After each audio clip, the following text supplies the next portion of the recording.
for the introduction. So indeed, today we are talking about ESG and private equity. And for those who are not in the financial industry, maybe in a nutshell, what is private equity? Private equity is a form of investments in the companies that are not listed on a stock exchange.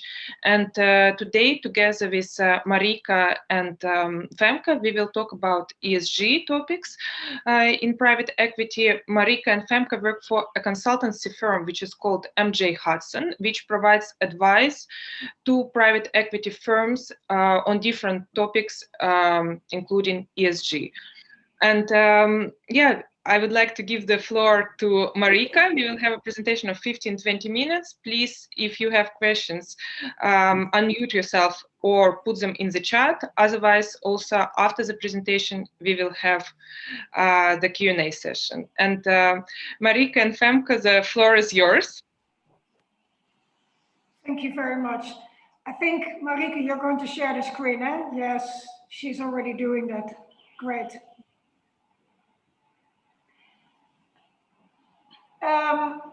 Do you want to start, or shall I start, Marieke? And we usually are in the same room, but of course, because of COVID, we're not. So I'm on the third floor of our company, and then Marieke is underneath me, but of course, we can't communicate that. It's interesting. Actually, thank you very much and welcome, everyone. I'll do a little introduction, and looking at the screen, we would like you to scan this code, because during our presentation, we have 2 questions for you that we would like to get your opinion on, and we use Mentimeter. It's a poll platform. So if you scan this code now, later on in the presentation, you can actually give your opinion and your voice. Let's wait for a couple of more seconds. I see a lot of people making a picture, and actually later on, the QR code is again will show it. So let's go to the next slide, Marieke. So this is us. You recognize us. We look exactly the same as on this picture. My name is Femke. I'm one of the directors at MJ Hudson, ESG. And maybe I would like to first give you a little bit background of our firm. It actually, the ESG and responsible investing practice is a branch out of a consulting firm called Spring Associates. We are based in Amsterdam. We started about 15 years ago, and we are focusing on strategy consulting in the sustainability area.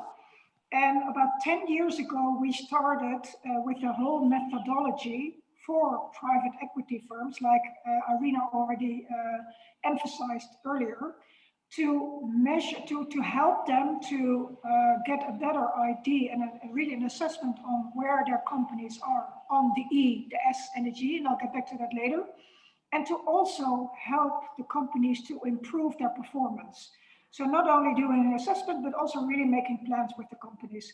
We have a team of, at the moment, actually, we're growing really fast, 25 people. The majority is based in Amsterdam, and in December, January, we also expanded to the London office, because 1.5 years ago, the practice of Spring Associates became part of the MJ Hudson Group. And MJ Hudson Group is a global firm with offices across Europe and the United States, and it's an asset management firm, originally focusing on legal advice for asset managers. And at a certain point, they decided to expand their services, and they, from experience, they got a lot of questions from their clients focusing on responsible investing. And then we actually started talking to them, and then actually we become part of MJ Hudson. So what you see on the right is more than 400 company analysis we've performed. And later Marieke will explain more about what actually that entails, the company assessment. So I'm not going to focus too much on it. But actually I would like to maybe, on my introduction, I will focus on why do we think, what does it actually entail, the E, the S, and the G, and why is it so important? And what is actually the benefit of it, apart only from focusing on what it is. So please, next slide.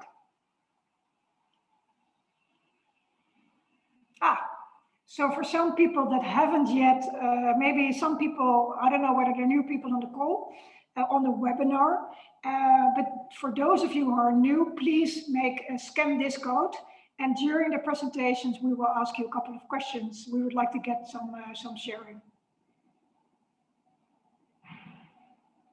Okay, I think we go to the next slide.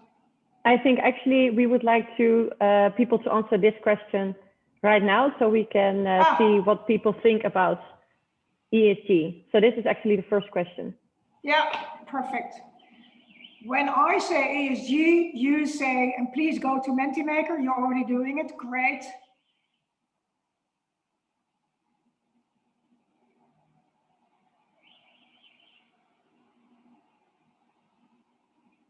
And also what I like about this, we can now see a little bit how many people there are in the webinar because of all these words. We can't see you, green. Actually, I would like to,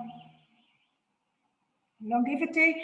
I actually see one thing which I would like to focus on for now, because of course, many of it is about positive change, impact, sustainability, but on the top left corner, I see greenwashing. And I don't know who said it. I'm very curious which person, just would like to give his or her explanation about this phrase. So please speak up if you want to. Yeah, so I'm Andre. I'm also a colleague from former colleague from Andrea and a colleague from Irina. I said greenwashing because I think that you have a lot of companies on the industry that take advantage of the ESG rankings, for example, to position themselves as very sustainable. Yeah. And I think that they don't always have the impact that it make appear on the way they present themselves. From where I say greenwashing. Yeah, what I think is nice now, you see two words, you see above greenwashing, you now see essential greenwashing, but I think there are two words, but I think it's an interesting combination. I think it's a very good point. And actually, maybe I just got off a call with a company, and the company is a company that they are a retail company, and they are supplying from factories in China. And he also wants to step up the ladder with getting better in, especially of course in the labor conditions in China. But he also made a comment to me, and he said, but we are not the type of company that it needs to be ethical, and it needs to be honest. So if we can change something about it, we want to change. We're not going to say that we change it and that we comply to many things, but then without changing. So I think you are right. It happens in the market, and of course it's our role also as a consulting firm to make sure that the companies live up to the promises, and we'll show you how we do that.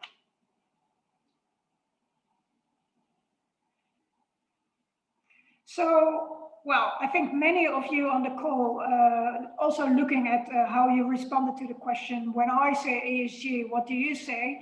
We think this is a very interesting kind of, this happens, this is the world. You see the Y-X social thresholds achieved, and then there's a global target, and then the other X, you see the biophysical boundaries transgressed. And actually what I like to say about this slide is you actually see three kind of groups of countries worldwide, and then you see, of course, well, many of you, this is a very international audience, I think, than the Net Impact Amsterdam.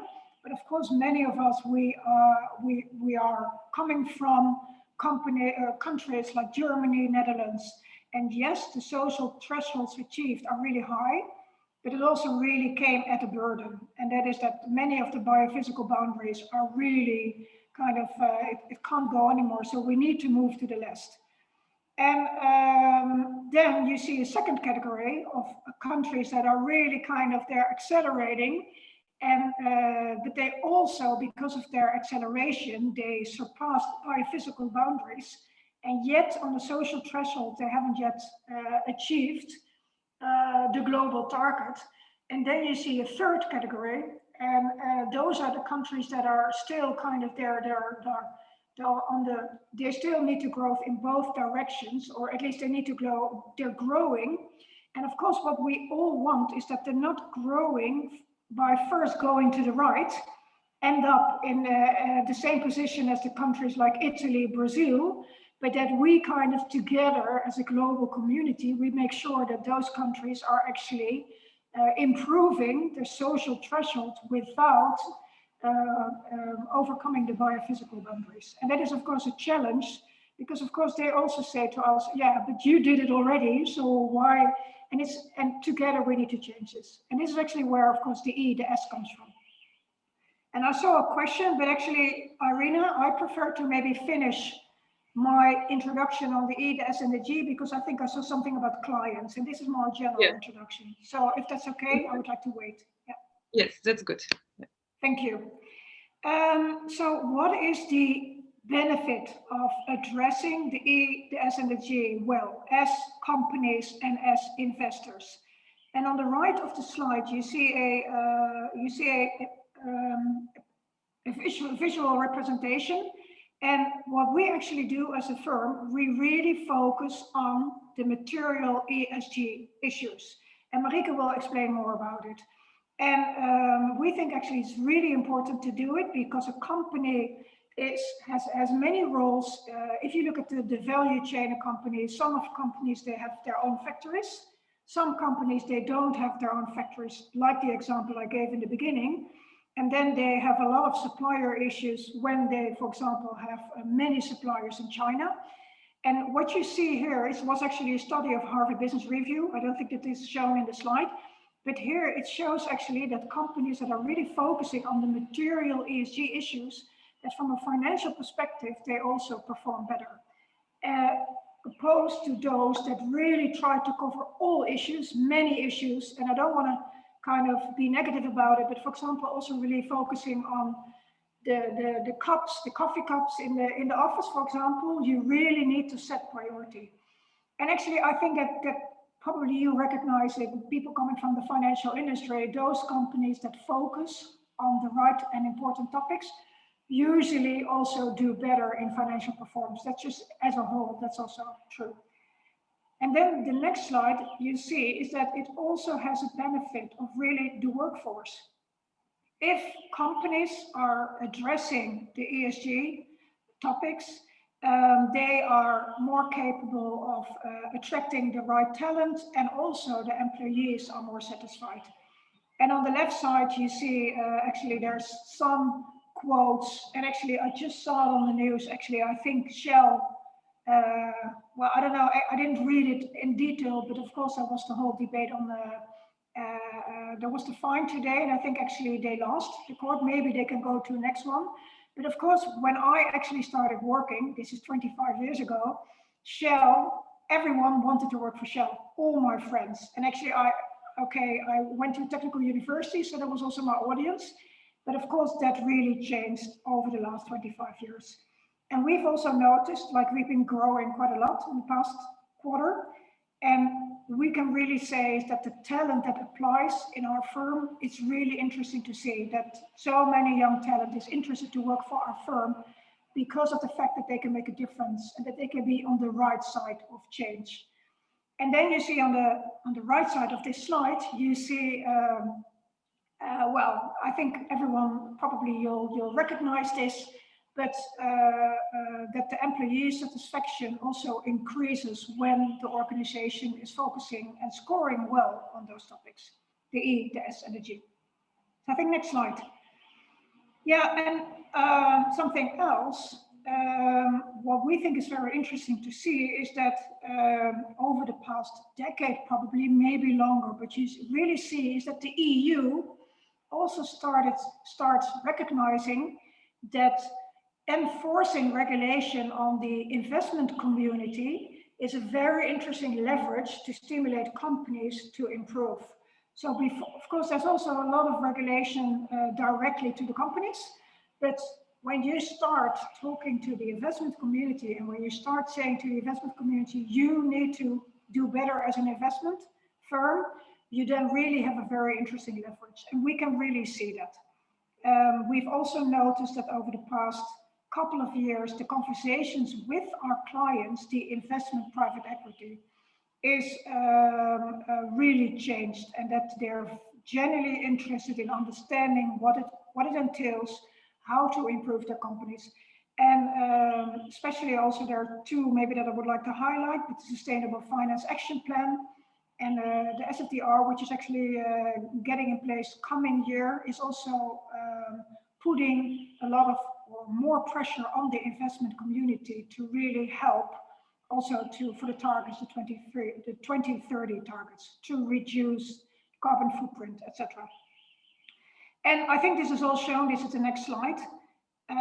This is really also shown by the signatories of many, which also exploded over the past decade. Many investment companies have said yes.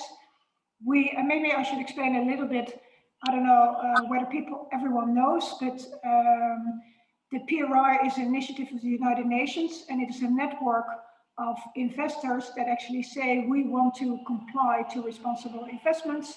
You need to then commit to specific criteria. You need to make sure that you have clear objectives, and more investors recognize that they want to be part of it and that they think this is important. I think this was my last slide, and Marieke will explain you more about how are we then applying this in our practice and with the investors. I did see some questions coming in. Yeah. And maybe Irina, it's up to you whether you think it's good to respond to them now. Yeah, Femke, I think it's a good moment to have some questions answered. Indeed, we got a question to you, how many clients, or do you reject many clients because the approach which are tending to greenwashing? And actually, from my side, I want to add a question. In private equity world, do you see that poor performance of companies on ESG can make or break the deal? So first question is on your side, and the second question is for your clients. I would like to, the first question, actually, we think that we do not reject many clients, and why not? Because they approach us with a certain ambition. And when they approach us, they want to at least improve on the E, the S, and the G with their portfolio and also for themselves. And of course, sometimes we have discussions with them that they are investing in companies that are potentially, well, we're not talking about positive impact. I mean, maybe that's also something that Marieke can explain later. But we're not supporting not necessarily impact investors who are really focusing on creating positive impact. But what we do is we look at reducing the negative impact. That is very important. So reducing carbon footprint, reducing, I don't know, yesterday we had a discussion, Marieke and myself, with an organization where their suppliers, the employees working for the suppliers are making way too many working hours. That came out of an audit. And that is something that we start discussing with them to reduce that. And clients come to us when they want to start moving the needle from negative impact to less negative impact. And then of course, at a certain point to positive impact. And this is as long as we know that they want to change that. And actually, this is also part of our methodology, that once they start working with us, that's Marieke can explain, they will need to move the needle, because otherwise they could continue reporting on something that is not changing and that is not acceptable also by their investees. Okay, and I think you have some examples as well, right? Just to make it more. Yeah, we do. Yeah. Okay, you can then okay. share that with us. And also we got a comment in the chat. Perhaps you saw what about immaterial issues? So how they will be addressed if we only address material? What about immaterial? Will they be always omitted, so to say? Yeah, maybe I'll respond, and Marieke, if you want to add, let me know. It's a little bit the 80-20 rule. Of course, we welcome companies to also address immaterial teams. However, as an organization, it's quite difficult to kind of try to do everything at the same time. And that's also showing by that one picture from that Harvard business analysis that was done. We do say, of course, if they want to do, they can do more. But if you really look at focus area, we say start by focusing on that, because that's where you can make the biggest impact, or make the reduce the biggest negative impact, which is the other way of looking at it. And if you really start focusing on that, then of course at a certain point, when you have solved those issues, for example, the supplier issues, then of course you can start doing other things, but know where to start. I mean, this is all talking about business priority. Yes, so indeed. Indeed. Yeah, I think maybe I would ask the question back. I think Rick, you put forward this question. What type of immaterial issues do you think are now not addressed?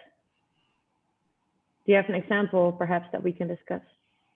Well, I guess, yeah. Hi everyone.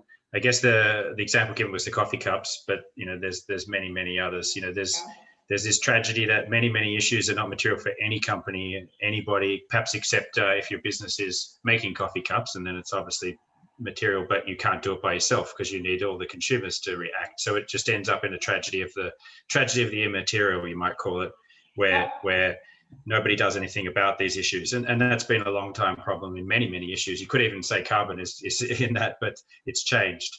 So yeah, I agree with the prioritization though. I think that's a fair comment. You know, you got to start somewhere. You got to start with the big things first, but it's important to move on from the big things, get the big things right and move on, not just stop, which I think a lot of companies do. They stop because then they can put out their glossy reports and say, look, we're doing all these great things about the big things. And then they don't have to talk about the little things. Yeah, I understand what you're saying. What we do see is with companies that address the larger subjects, such as, for instance, if you are a distribution company with large warehouses, you're talking about reducing transport, reducing energy use in the warehouse, perhaps also employee well-being, so their health and safety. Those would be material issues. However, coming back to the coffee cups, if this is a topic that is being more and more discussed on their employees, the topic of the coffee cups might also arise. So there might be like an indirect effect from material to immaterial issues. Hopefully, we will see that effect at one point. But currently, I think the issues of the material themes are too high to not do this prioritization at this point.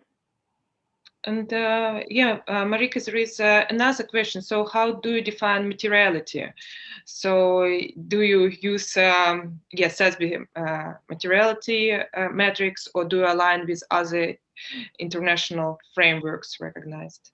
I think this is the perfect opening for me to dive into our approach, because I will definitely describe how we define materiality on 2 slides forward, if that is okay. If Irina, if you see any interesting questions, or if anyone wants to interrupt, please feel free, because of course we want to make sure that you understand and agree with our storyline. So I think just talking about the type of clients that we work for, we start, as Femke just mentioned, we started working for companies first. So, you know, strategy advisory to companies, making them more sustainable, integrating sustainability into sustainability or into their strategy. Currently, we are working for a couple of different players in the investor space. So here we simplified it a little bit on this slide, where you see on the left top LP asset owners. So those are, for instance, family offices or pension funds. Second are GP asset managers. Those can be private equity or real estate investors directly investing into projects or companies. And the third is then the asset or the company.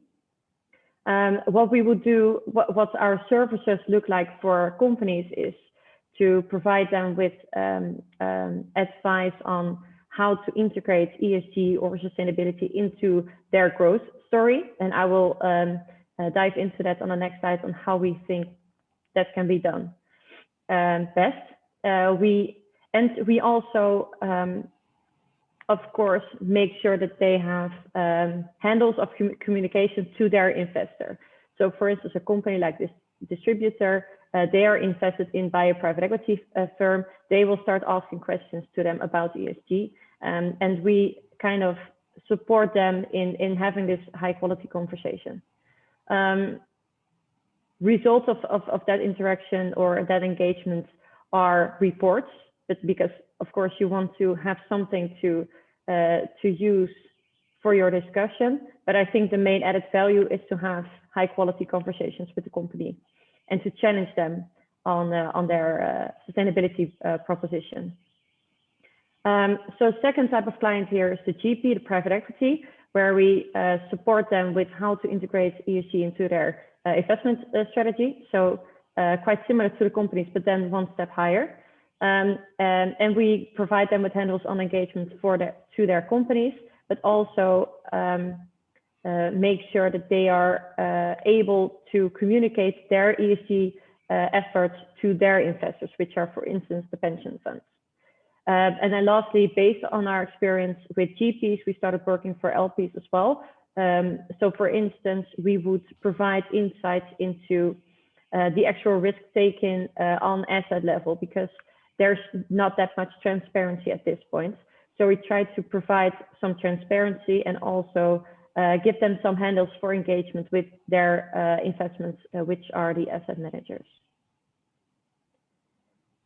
Hopefully that's clear. If anyone has any questions on this, please feel free to reach out. So what is ESG? We just discussed it can be sustainability, it can be, it's including social, something regarding governance. There's a lot of debate about what that means. So we have set up our own ESG framework, and it's based on the relevant standards that was also mentioned before. So PRI, SASB, and this is the basic framework that we use to, the framework that we use to identify what are the material themes for a specific company. And just to make it a little bit more interactive, I would invite you to open your Mentimeter again and choose 3 categories of these 9 categories that you think are the most important in general.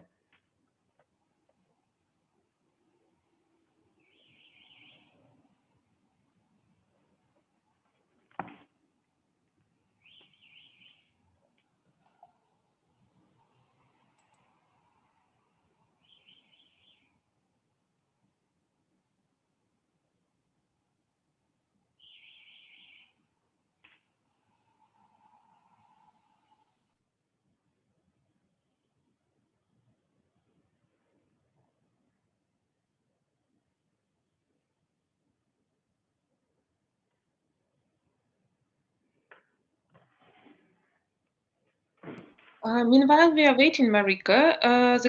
There was a question. Do you work mostly with Dutch or international companies? Yeah, good question. So we started working mostly for Dutch companies, but we did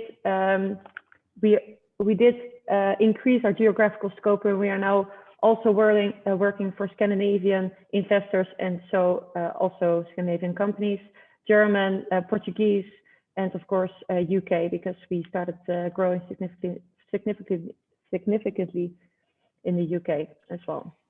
Yeah, and I see a question coming in or some comments, Marieke. Apparently people cannot select 3 categories. They can only select 1 category. Okay. Yeah.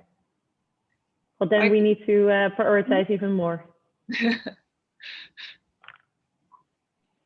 Okay, so I see quite some answers already. That's great. And I think the main focus currently is on E. And as Femke mentioned before, I think that makes sense because, just thinking that we are in Net Impact Amsterdam group, based in Amsterdam or somewhere close to the west Northern European atmosphere. This would make sense. That is currently our main issue and something that we need to be ambitious about. Okay, so going back to our presentation, how do you define? We also got another question. Do you see that private equity managers are adjusting their valuations or cash flow assumptions based on ESG information? Yeah, so that's a very good question. That would mean that you integrate ESG during your pre-closing due diligence, and that is more often the case, that ESG is a separate work stream from the commercial, legal, and financial due diligence. Whether that impacts evaluation, to be honest, I cannot answer because, of course, I do not work at a private equity firm and I do not perform these valuations. I do think that it does inform their decision making. I think 2 times in my career now, I have experienced a private equity firm removing themselves from a deal based on ESG issues, which were where we identified red flags and unmanageable risks, which would mean that you do not want to buy the company because you cannot, improve. You are not able to solve the ESG issues during ownership, but that doesn't happen that often. Usually,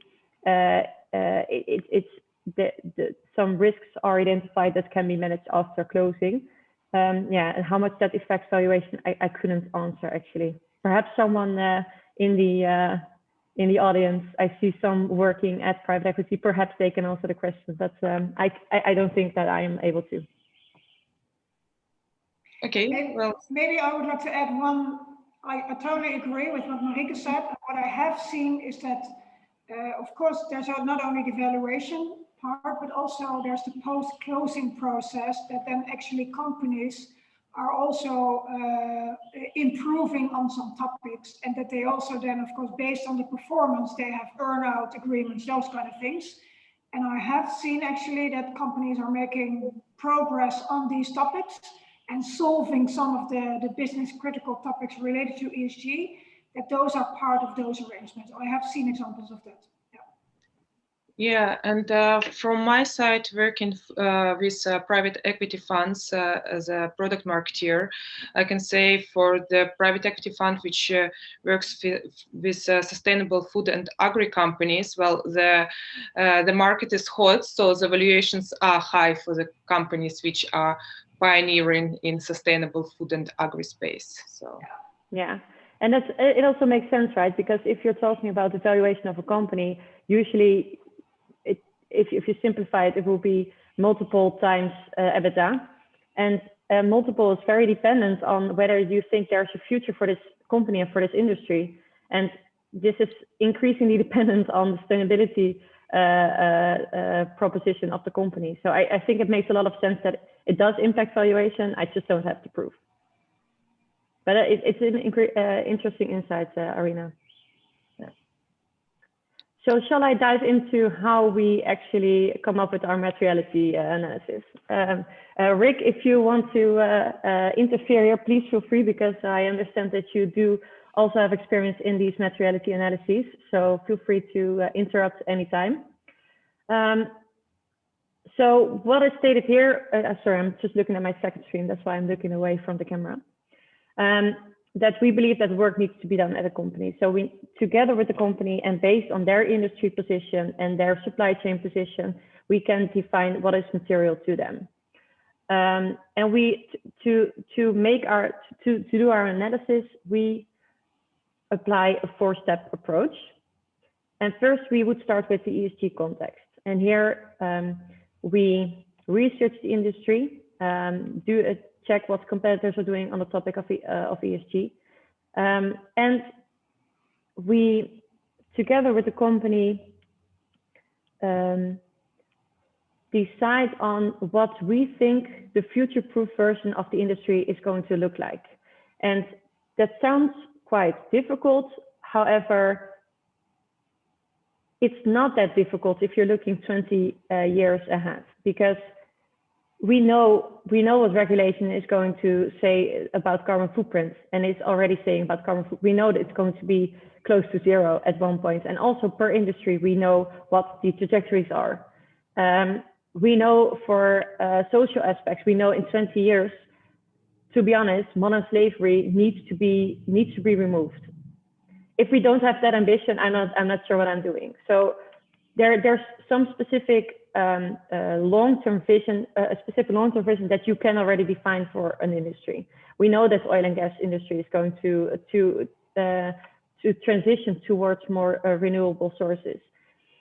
So if you have, this agreement on where this industry is going to go, the next step is then, of course, is decide what is holding this industry back from moving to a future-proof state.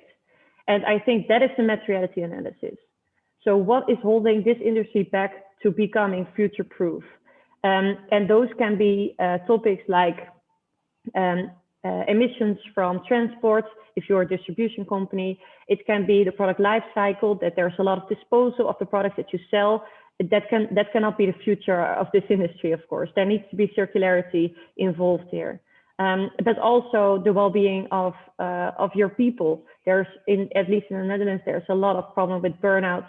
This cannot be part of your IT sector in 20 years. There needs to be some kind of solution for that.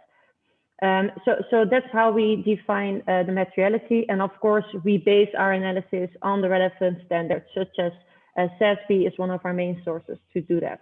So of course, we need to check whether the international standards agree with our analysis. So that's the second step, that's the materiality. Third step is, the first two steps were mainly focused on the industry and the supply chain position of the company.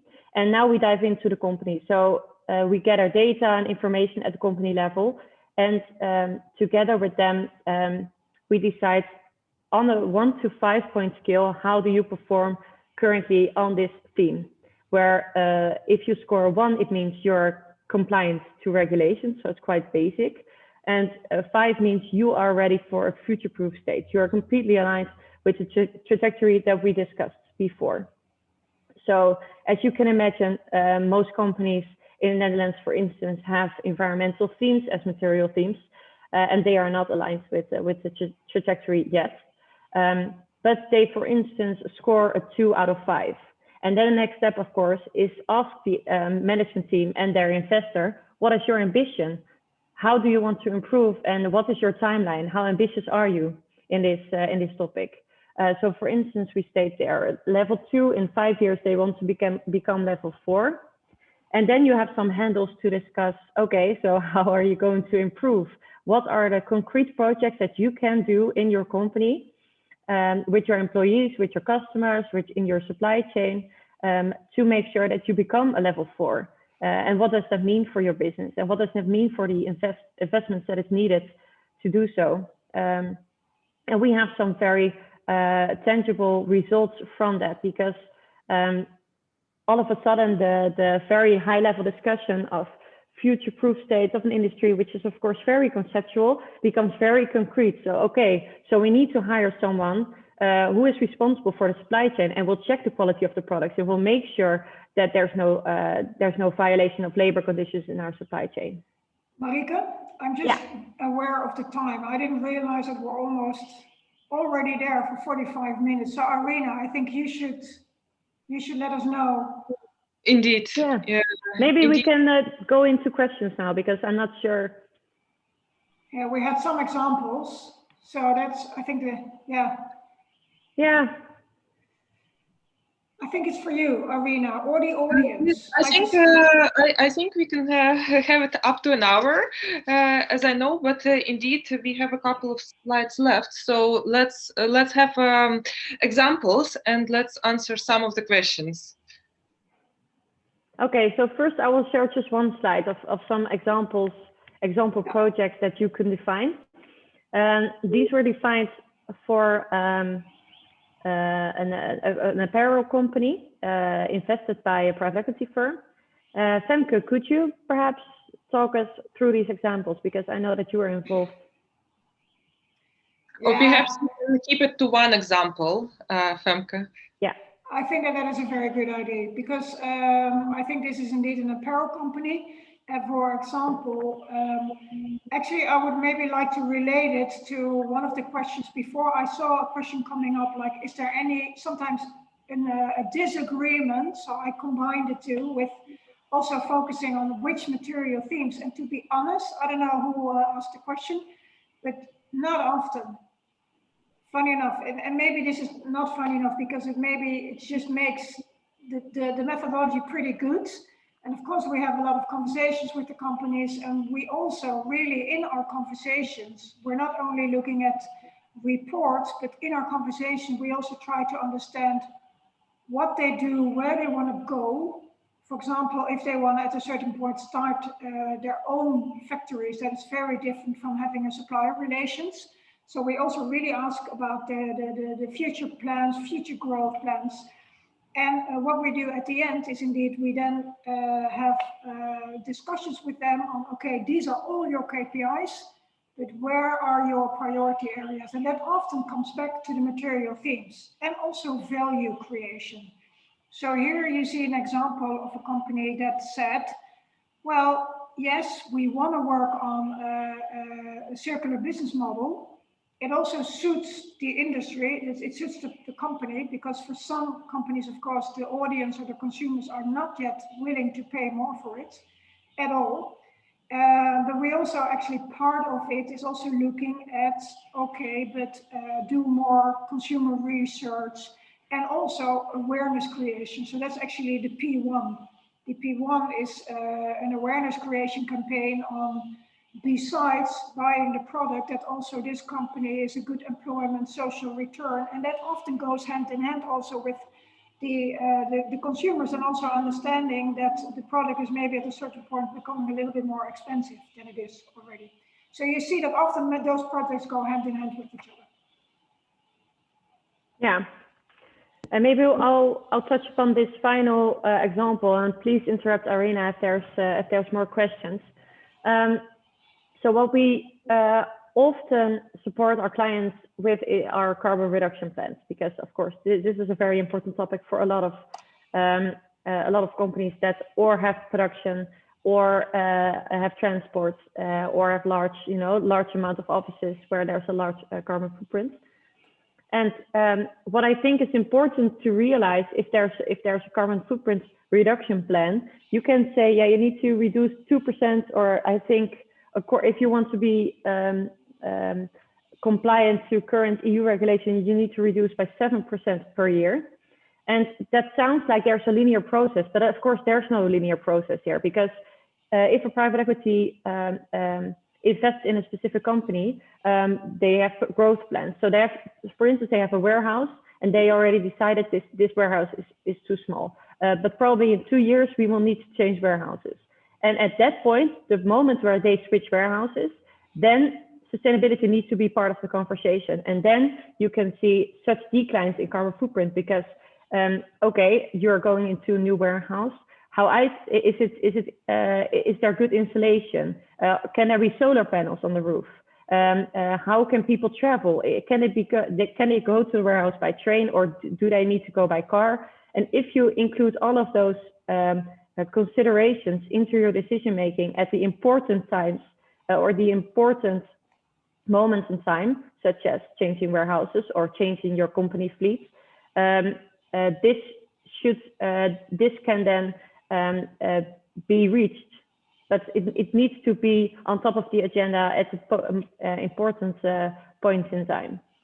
And of course, so then we support different types of companies by first, reducing energy. So energy efficiency is definitely the first step to be taken.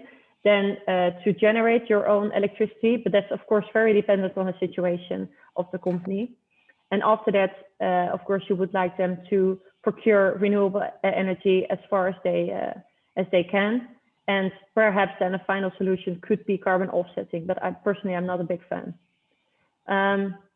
So those are types of solutions that we provide for our clients. And perhaps I would like just to give the floor to Irina back and please provide us with more questions if there is any. Marieke, thank you. I actually do like your last slide with the value chain. So if we have a couple of minutes, I think it would be nice to just switch to that slide. You mean this one? Yes, exactly. So, and maybe you can also a little bit tell about it because, there was a question, are the investors or clients on board with the roadmaps? And I think this slide illustrates that there are a lot of externalities which are internalized. Yeah, so first let me answer that question whether companies are on board. This is one of the main focus areas in our engagement with the companies. And actually these projects, we suggest these projects, but they have to sign off on it and they have to, really acknowledge the importance, and only then it will become part of our final ESG report. If they don't agree, it will not be part, because it doesn't make sense to put anything in here that they're actually not planning to do. So they need to be 100% on board. Marieke, a quick question, since that was actually my question. So I'm completely with you that the company has to be on board, but actually my question was around the other equity holders. So you work for private equity clients. They're usually one of several other equity providers or debt providers that sometimes have their own agenda as well. So they present their own roadmap. So I'm curious to learn if you see those equity holders sort of collaborating on this, or if it's just one equity holder with a small percentage of ownership sort of pushing their agenda, maybe with or without the consideration of the other equity holders as well. Yeah, so actually we see three types of flavors here. First one, if they're a large shareholder, so more than 60%, more than 51% actually, they will have the final say in this, and that makes our job much easier, of course. If they have only small percentage of equity, they will need to collaborate with the other equity holders. And usually these equity holders also have some kind of ambition on ESG. So as far as I understand from our clients, no one is really going to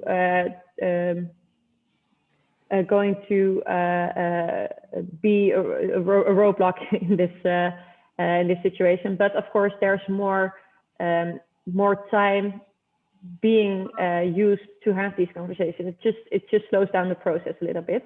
And the third category that we see here, the third flavor, is that actually equity holders collaborate. If they are smaller, if they have a smaller percentage, they collaborate, and together they ask us to produce this ESG report. So that can also be the case, that they just say, okay, we all want the same thing. Actually, we want this company to improve on ESG. So we just completely support what you are doing, and then it doesn't really limit, or it doesn't really make the process any less efficient. Yeah, so then if I think to the sort of title of this session is private equity moving the needle on ESG, what I kind of hear from you, especially with these last two flavors, actually all the flavors, that in some degree, the whole market is sort of upticking this and indeed, potentially starting to slowly but surely move the needle. Do you see it that way? Yeah, I do think that coming back to the first slide, actually, there's still some greenwashing or rainbow washing if you look at SDG integration. But overall, there's a lot of investors that are great in processes. So there's policies, there's reports, and it's difficult to really say how impactful these reports are. But we do see a lot more requests for actual progress. So, for instance, PRI, they're not satisfied anymore with you just having a policy. You need to show you're making progress, and you need to prove how you think your process is supporting you in creating this progress. So I do think that there's definitely moving the needle here. And personally, I wouldn't want to work in the space if that wasn't the case, because me and all of my colleagues, we are all very intrinsically motivated to move the needle. So otherwise, I think that would be very demotivating if that was not the case. Yeah, I think the whole group here is sustainable professionals, so yeah, are all with you, so to say. I think we are almost by the end of the session, and I'm wondering if there are any questions from the audience. Please feel free to unmute yourself or put the question in the chat. I see that there is a question from Borislav. What about externalities that are currently not priced? To what extent is the approach recreationary to regulatory market pressure, and to what extent it is seeking additionality?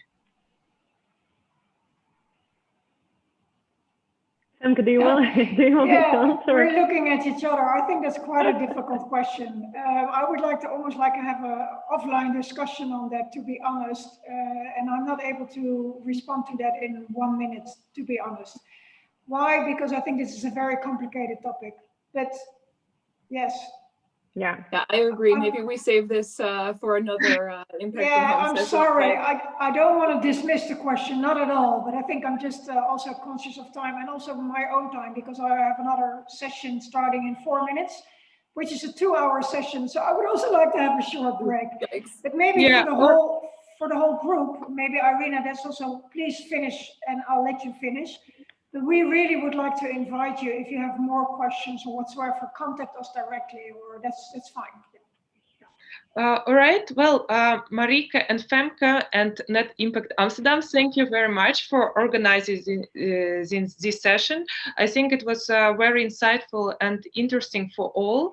I believe if people have questions, Andrea, I'm not sure, and I guess it's also up to Marieke and Femke, can we share the presentation which you have presented, and how can people get this presentation?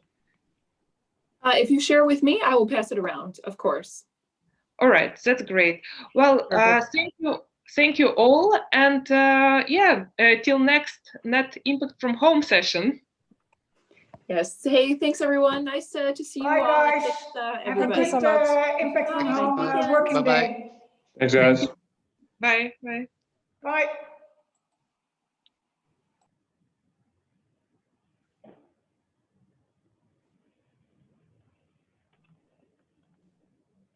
Hey. Hi. Well, it was 1 hour, but yeah, it went fine.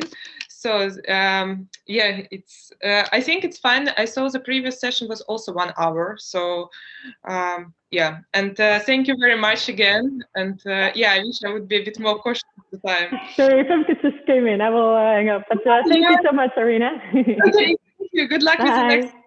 Bye bye. Thank you.